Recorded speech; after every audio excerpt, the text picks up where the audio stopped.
창세기 23장 우리 18절부터 20절입니다.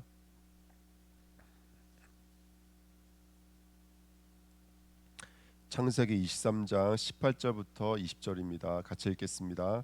성문에 들어온 모든 햇조속이 보는 데서 아브라함의 소유로 확정된지라. 그 후에 아브라함이 그 아내 사레를 가나안 땅 마므레 앞 막벨라 밭 굴에 장사하였더라. 마므레는 곧 헤브론이라. 이와 같이 그 밭과 거기에 속한 굴이 헷 족속으로부터 아브라함이 매장할 소유지로 확정되었더라. 아멘. 하나님 감사합니다. 오늘도 귀한 새벽에 하나님의 말씀이 임하며 우리가 누려야 될 영적인 봉양과 영적인 축복을 누리는 귀한 시간으로 이 시간 역사하여 주옵소서.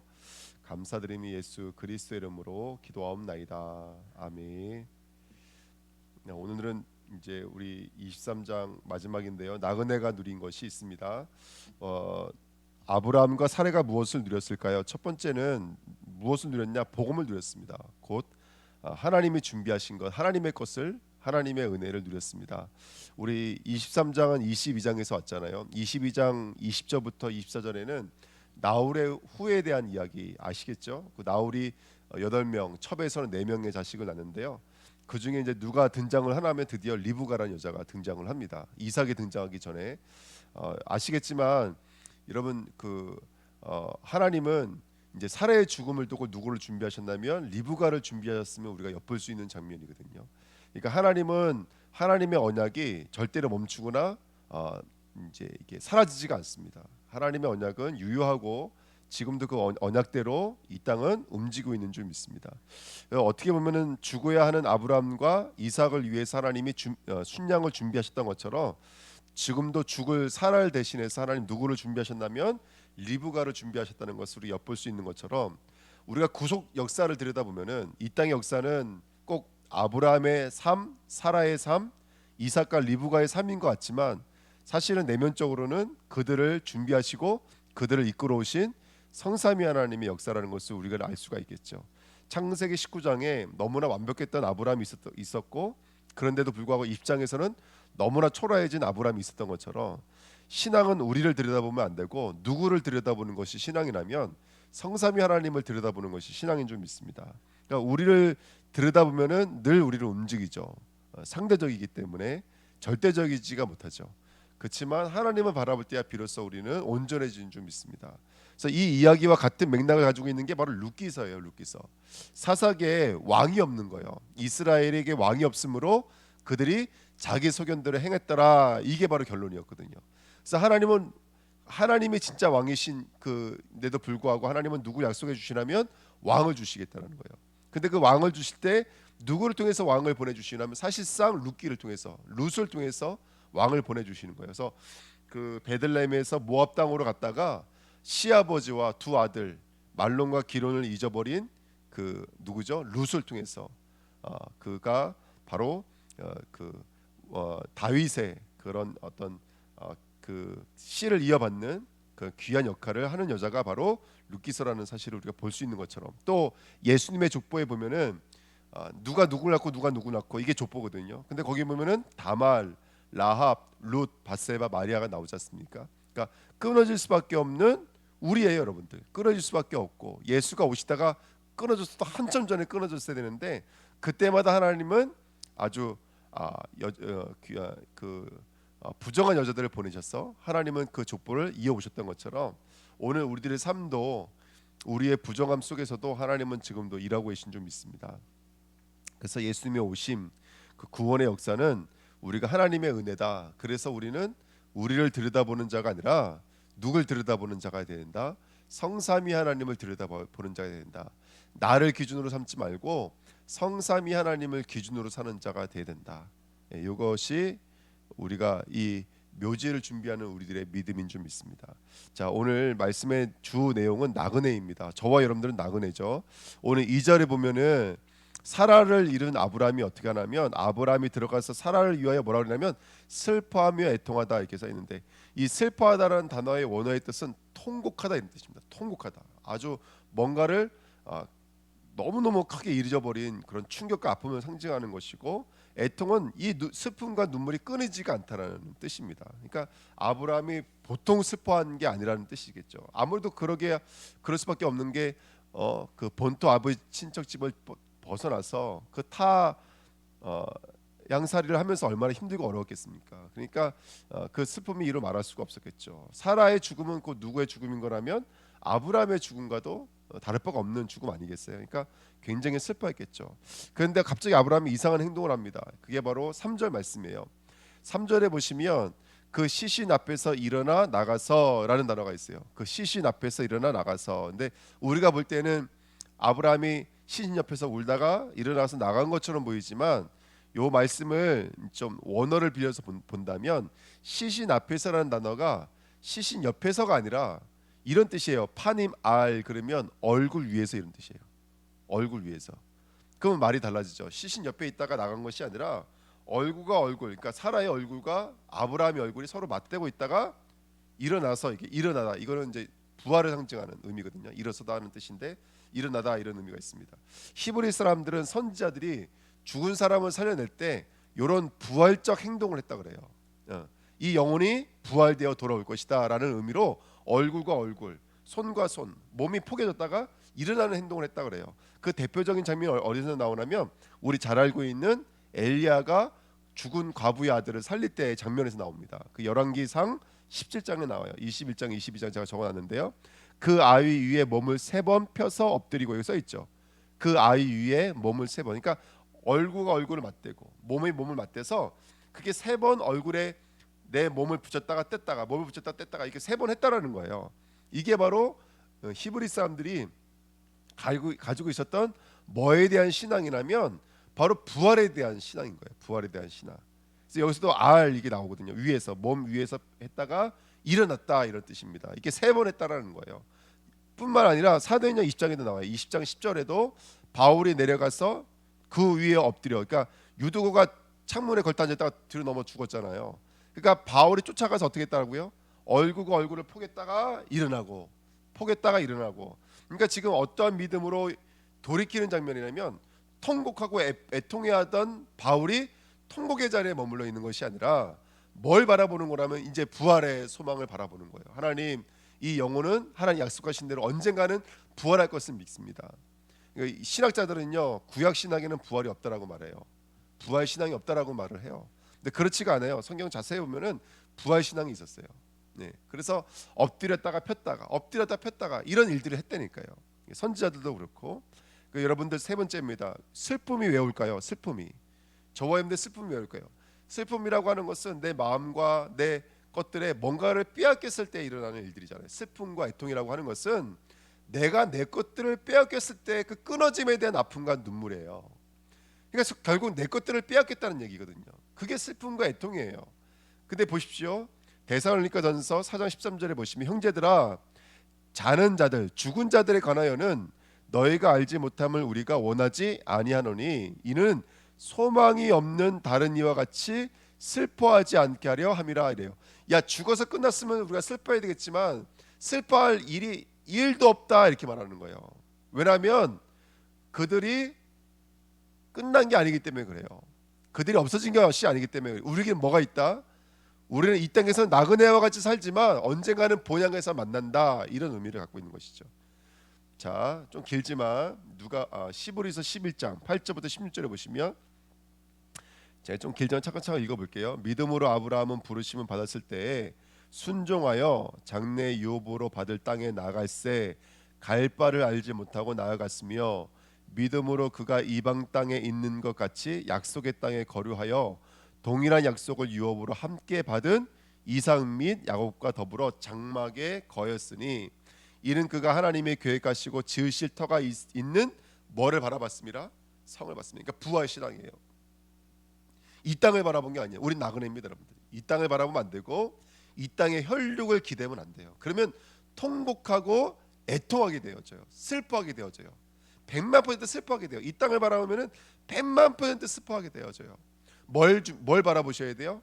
준비하신 것을 바라봐야 돼요. 예. 11절 믿음으로 사라 자신도 나이가 많아 단선하였으나 잉태할 수 있는 힘을 얻었으니 이는 약속하신 이를 미쁘신 줄을 알았습니다. 약속하신 이가 믿음 덩어리라는 것을 알았다는 거예요. 그러면 12절에 이러므로 죽은 자와 같은 한 사람으로 말미암아 하늘의 허다한 별과 또 해변의 무수한 모래와 같이 많은 후손이 생육하였느니라. 이 사람들은 다 믿음을 따라 죽었으며 약속을 받지 못하였으되, 보십시오. 믿음은 받았는데 뭐는 받지 못했어요? 그 믿음의 결과물이 약속은 받지 못했어요. 예, 무슨 말이에요? 예수는 못 만났다는 얘기예요. 약속은 믿음으로 약속 받았는데 그 약속의 실체를 보지 못했다고요. 그것들을 어떻게 했다고요? 멀리서 보고 환영하며 또 땅에서는 외국인과 나그네임을 증언하였으니, 그러니까 이 땅에서 나그네 같은 인생을 산 거예요. 그러면서도 약속의 결국은 보지 못했다고요. 가나안 땅도 소유하지 못하고 진정한 아들도 만나지 못하고. 14절 그들이 이같이 말하는 것은 자기들의 본향 찾는 자임을 나타냅니다. 그것은 이 땅의 본향이 아님을 우리로 알게 하기 위해서. 그들이 나온 바 본향을 생각하였더라면 돌아갈 기회가 있으려니와 그들이 이제는 더 나은 본향을 사모하니 곧 어디에 있는 것이라? 하늘에 있는 것이라. 이러므로 하나님이 그들의 하나님이라 일컬음을 받으심을 부끄러워하지 아니하시고 그들을 위하여 한 성을 예비하셨느니라. 아멘. 저와 여러분들은 나그네인 줄 믿습니다. 4절에 바울이 이렇게 고백하는 거예요. 무덤에 나가서 그 부활의 축복을 가지고 무덤 바깥을 나가서 뭐라고 외치냐면 나는 당신들 중에 나그네요 거류하는 자이니. 여기가 끝이 아니고 여기가 목적지가 아니에요. 우리의 본향은 하늘에 있어요. 우리는 그로부터 믿음과 언약을 받은 자라는 거예요. 그러니까 우리가 슬픔과 애통을 이기는 방법은 내가 받을 것이 이 땅에 있지 않고 나에게 있지 않고 물질에 있지 않고 세상에 있지 않고 그것이 인정되어지면 돼요. 우리의 것은 본향에 있는 줄 믿습니다. 그래서 믿음으로 약속을 받지 못하고 멀리서 바라봤다니까요. 아브라함은 멀리서 바라보고 이 땅에서는 나그네와 같은 삶을 살았을지언정 우리의 믿음은 본향과 약속과 하늘과 예비하신 것을 볼 수만 있다면 오늘의 슬픔과 애통함은 뭘로 바뀔까요? 우리가 쭉 읽었던 말씀이 있었어요. 힘으로 바뀌고 사모함으로 바꾸고 능력으로 바뀌는 줄 믿습니다. 아멘. 그래서 오늘 이거 인정하시면 돼요. 난 나그네다. 이거 인정하시면 돼요. 이 땅에서 우리는 나그네다. 우리는 이 땅과 혈육에 머물 자가 아니다. 우리가 받을 것은 영원한 곳이고 이 땅에 있지 않고 하늘에 있다. 그 부활의 축복으로 오늘 나갈 수만 있다면 저와 여러분들이 어떤 상황과 환경 속에서도 하나님이 준비하신 걸 바라보면서 그걸 소유하지 못했을지라도 담대함으로 확신 가지고 사모함을 가지고 나가게 될 줄 믿습니다.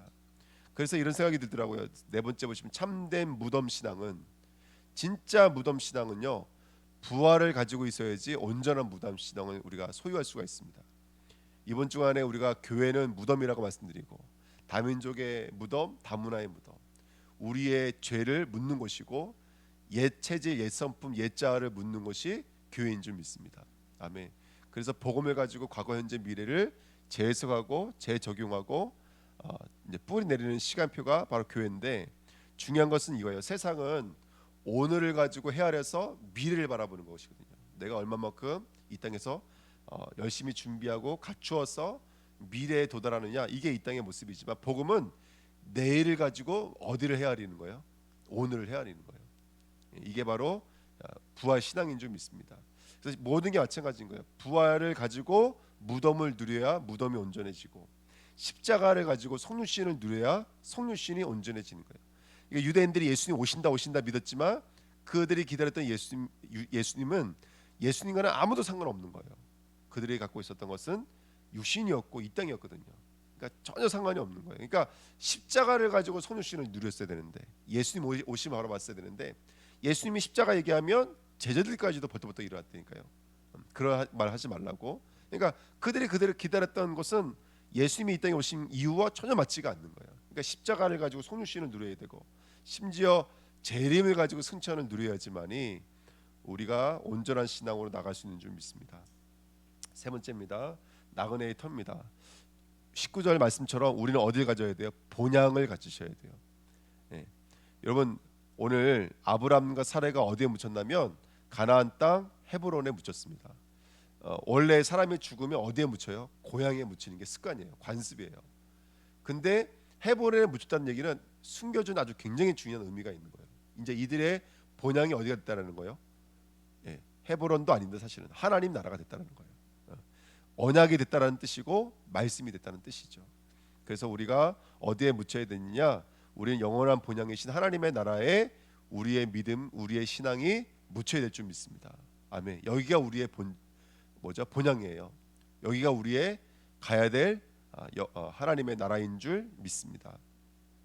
그러기 위해서 우리가 충분한 대가를 지불해야 돼요. 그것이 9절, 16절, 18절, 20절 말씀이에요. 그래서 충분한 대가를 내고 소유주를 확정했다. 이게 우리가 아까 읽었던 본문 말씀입니다. 나그네라고 그래서 본향을 두루뭉실로 가지고 있으면 안 되고 내 내 일, 내 학업을 통해서 확정을 져야 돼요. 하나님의 나라를 오늘 내 삶 속에 확정 짓는 삶이에요. 그게 나그네의 삶인 거예요. 그러니까 두루뭉실로 갖고 있으면 안 돼요. 본향이 하늘에 있으니까 이 땅에서는 없는 거니까 두루뭉실 갖고 있는 것이 아니라 그것을 내 삶을 통해서 찍어내야 되는 거예요. 내 업을 통해서 찍어내야 되는 거예요.